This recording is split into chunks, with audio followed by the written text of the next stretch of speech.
Good afternoon, folks. Investigative reporter Jeremy Rogalski here, along with Sheila Whittle, a program coordinator with an organization called Free the Captives. Thanks so much for joining us, sharing your time and your insights. Selling Girls, a look at the commercial sexual exploitation of children, not only in the Houston area, but all across the country. Sheila, again, thanks so much. Free the Captives, tell us a little bit about your organization. What is the mission? What is the goal? So at Free the Captives, our focus is to work with teen trafficking survivors from the United States. We fight the exploitation and trafficking of the youth of really Houston, the greater Houston area. We also would like to remind you that please send in your questions or comments here to Facebook. We will try to address those, and hopefully Sheila can lend her expertise and experience and shed some insight on that. You know, our series focused on the fact that this is happening everywhere, in our own backyards. Many cases, good neighborhoods, good families, the kind of neighborhoods where the lawns are mowed and there's flowers in the in the front of the house. And I guess my question of you and your experience, when you have a trafficker, they don't necessarily delineate on socioeconomic status or what part of town or anything like that, no? No, not at all. They look at the average age that traffickers target is 12 to 14 years old. Wow. And that's basically middle school age. And if you think about that age group, they're so vulnerable for a number of reasons. They're looking for attention. They're starting to be attracted to the opposite sex. They want those relationships. And traffickers know that by targeting this population, they're going to get a slew of girls who are just so desperate for attention, so desperate for love, and they will freely give it to them. The mode of operation, for lack of a better word, oftentimes is online, is it not? Yes. That is where the recruitment process often comes into play? Definitely. So traffickers are going to reach out on Snapchat, Instagram, Facebook, reach out to these girls and might message them something as simple as, "Wow, you're so beautiful. That's a beautiful picture." And I don't know what person does not want to hear that they're beautiful, that they're attractive. And so they start to build a relationship with them online, talking to them, and then starting to ask them, you know, send me some pictures or let's meet up. And through the social media outlet, they're able to reach these vulnerable girls. And what starts with an online chat or messaging back and forth, then obviously the extension is maybe, hey, come party with me. Right. Or other times we're seeing, speak to this, that oftentimes traffickers will try to alienate that teen from their family, drive a wedge in between them. What are some of the things you hear? Correct. Like, I can't believe your parents have such a curfew on you, or you got grounded for what sort of thing? Exactly. And again, that 12 to 14 years old is so important because at that age, that feeling of rebellion, it's just natural for all teenagers. There's no teenager that hasn't butted heads with their parents at that age group. And so they know as soon as they post something on their status, you know, my mom wouldn't let me do this, they will swoop in and play that empathetic card. Oh, I can't believe that you're treated that way. I would never let that happen to you. And of course, these girls are convinced that these men have their best intentions in mind. Let's go to a couple of comments and questions, if you may. Ada writes in, is there a part of town being targeted more? A good question. I'll leave that for you. Sure. So we work directly with survivors. We work with teenage girls literally all throughout Houston. We have our interns and volunteers picking up these girls from Katy, from Spring, from Pearland, from A-Leaf, from League City. So there really is no concentrated area other than Bissonnette Street. That's really quite well known. But in terms of just targeting our girls, there's really no one section. The internet has allowed them to reach their hands into every single neighborhood. And online knows no geographic boundaries. Correct. So you could be literally in any part of town. Tonight, I encourage you to watch, folks, at 10 o'clock. We continue our series with a look at two survivors. Very briefly, one was met a guy on a dating site, and he promised her stardom. She played guitar, she sang, and the pitch was, well, I could make you a star. Do you want to do a recording? You want to go in the recording studio? Is that a common theme, you know, whether it's to be a model or, you know, hit it big in the music industry, what have you? Is that something you see? Yes, and it's really primarily the lure of the money. So these men are coming to them in these amazing cars, dressed to the nines. They're not just those sleazy, that image that you have of a sleazy man in an alleyway. These are guys who make it their business to be charming, make it their business to lure them in. And when these girls see the fancy clothes, the fancy car, and then they're giving them gifts and taking them out to dinners, these girls are lured in by that promise of wealth, promise of fame. And it's not always the pimp himself who's doing Correct. this. We talked to another young lady who was working at a McDonald's fast food drive-through. And in the drive-through, there was this car, fancy car, but there was some teenage girls Yes. her own age. And they gave her a big tip. They ordered about $25 worth of food, gave her $100 and said, keep the change. And she was like, whoa. Wow. And she was a little apprehensive, but the teenage recruiter for the pimp followed up with her on Facebook and established that relationship. As soon as she turned 18, boom, they got together, they hooked up, they went to some parties, and before she knew it, she was missing for 8 days and being forced to have sex. Let's take a look at some other comments and questions here. Sure.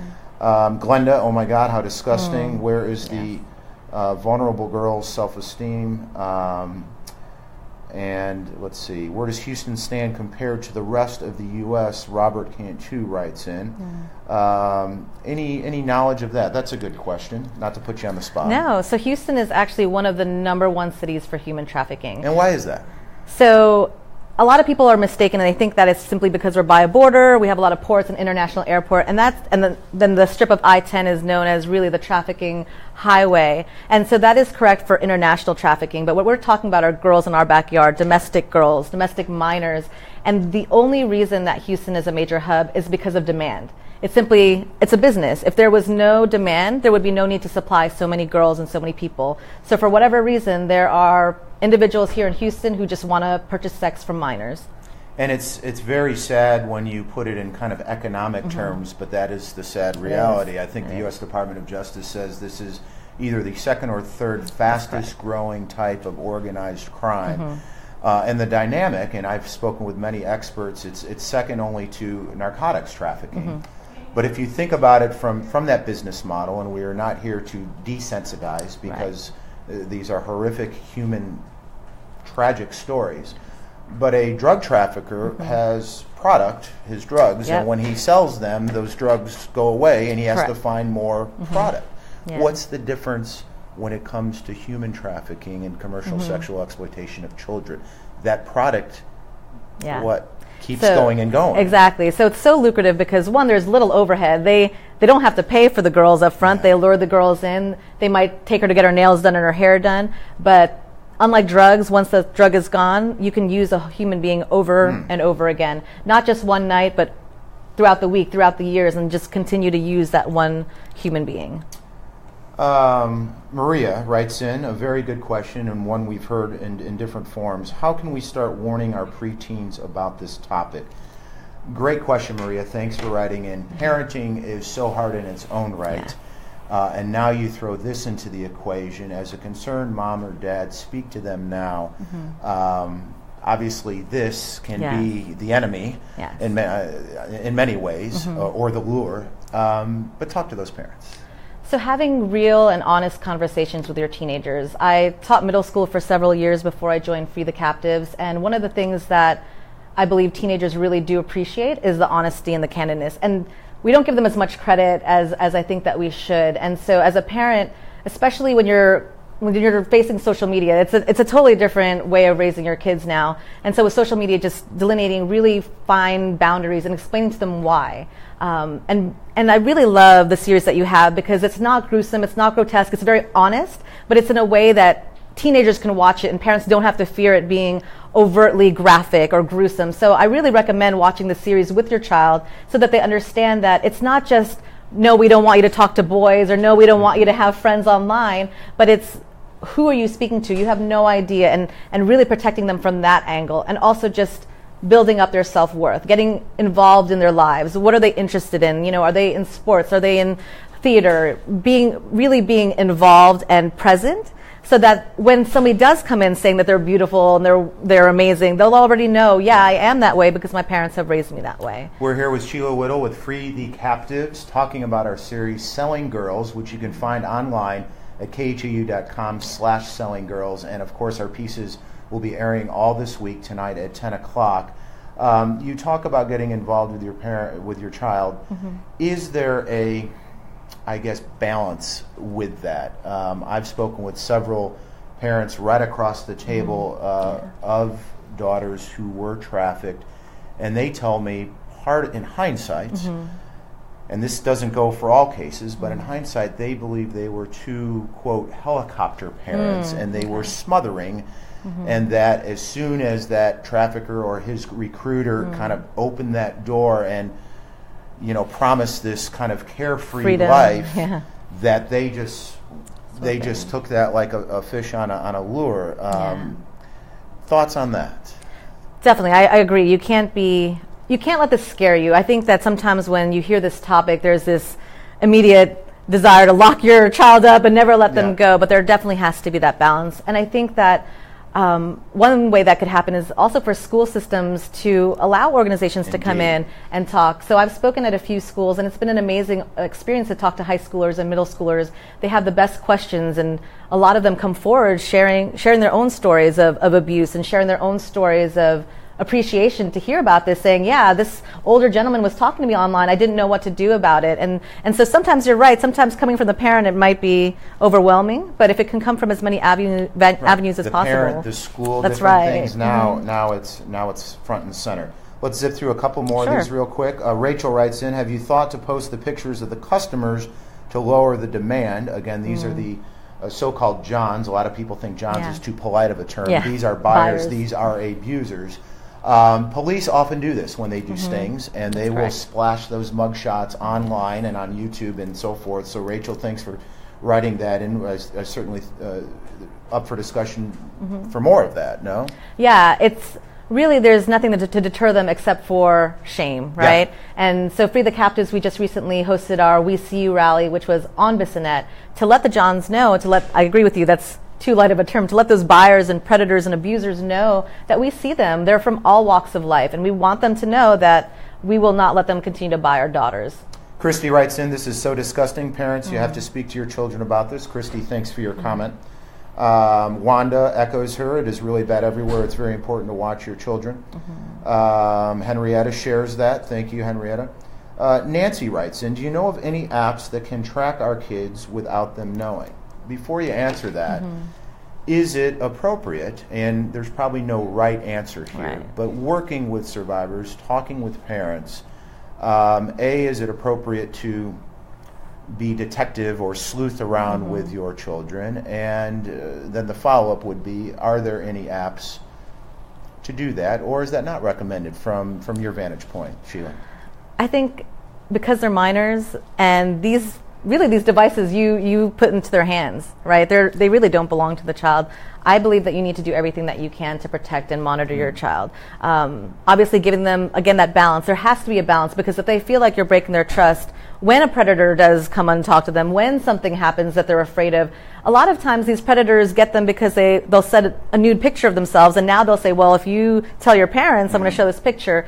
So if you break that trust, your child's not going to come forward. But I believe that you need to do what you need to protect and monitor your child.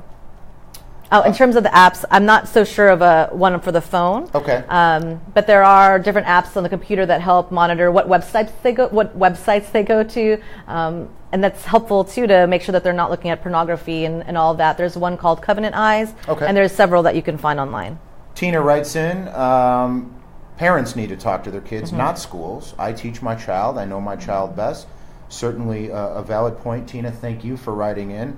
Again, there are often no right or wrong answers. What we're trying to do here is spark a discussion, have a dialogue, because at the bare minimum in all of this, would you agree, Sheila, that awareness is paramount, is critical? We can't turn a blind eye, a deaf ear, and say, oh no, not in my neighborhood.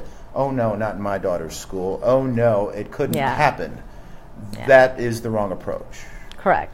Educating yourself, understanding the problem is the first step to preventing it from spreading. All right. Again, Sheila Whittle with Free the Captives here. We're going to talk for just a couple more minutes. Tamika writes in, watch your girls and examine them. Sorry, not quite reading that right. Tina writes in with a follow-up. iPhone has a locator. Make sure it's on. Okay, thanks for that and adding to the discussion. Lookout Mobility for phones, Kim adds. So very good points to be made. Again, folks, our series, Selling Girls, is online now. We have multi-parts, 6 parts, and it's at khou.com/sellinggirls. One other point I want to talk about, when you get in touch with survivors, we heard the term rescue, and now I've also heard that rescue sometimes is a bit of a misnomer. Firefighters rescue people from burning buildings so that they're not injured from the flames and smoke. When you rescue a young girl from the throes of a trafficker, is it just the beginning? Oh yes, that's not even. It's not even the you tip don't of the just flip iceberg. a switch and say, "Okay, you're fine. You're out of his control, physical control." No, it doesn't. It doesn't end there. It only begins there. That's correct. We're trying to undo all of the manipulation, all of the coercion and brainwashing that trafficker has done to that girl. Brainwashing, a key term. Yeah. Sorry to interrupt you. No, Go ahead. exactly. Because that's what we're talking about. That's correct. So these girls are convinced that these traffickers really love them, really care for them, and have their best interests in mind. And so it takes quite a bit of time for them to acknowledge them as an abuser, to use those words, to say that they were a predator, to say that they manipulated them. Which to the outsider's point of view, the common sense and logical point of view, it doesn't make sense. Right. Well, why would you love him if he's forcing you to sell your body for sex and do these horrific things? But from the mindset of that victim / survivor, the trauma is so, many liken it to PTSD in wartime. Yes. No? Yes, correct. And that trauma bond, it's similar to a domestic abuse survivor. It's similar to Stockholm Syndrome, where there's that bond which is so difficult to break because of the time spent in it. And a lot of our girls have been abused in the past, and so for them, this isn't a far cry from the lives that they've lived in. A lot of them, their abuse started at 3 or 4 years old, physical abuse, sexual abuse. And so when a trafficker comes in, this lifestyle almost seems like a natural fit. They tell them, hey, your uncle, your neighbor, your father did this to your body. At least you can make some money. And so for them, sometimes they don't see it as any different from how they were growing up. Sheila Whittle with Free the Captives, thank you so much. Thank you folks for writing in and for your comments. For more information with this organization, your website is? freethecaptiveshouston.com. And we do appreciate it. And tune in tonight at 10 for our continuing episodes in our series, Selling Girls. We'll see you then.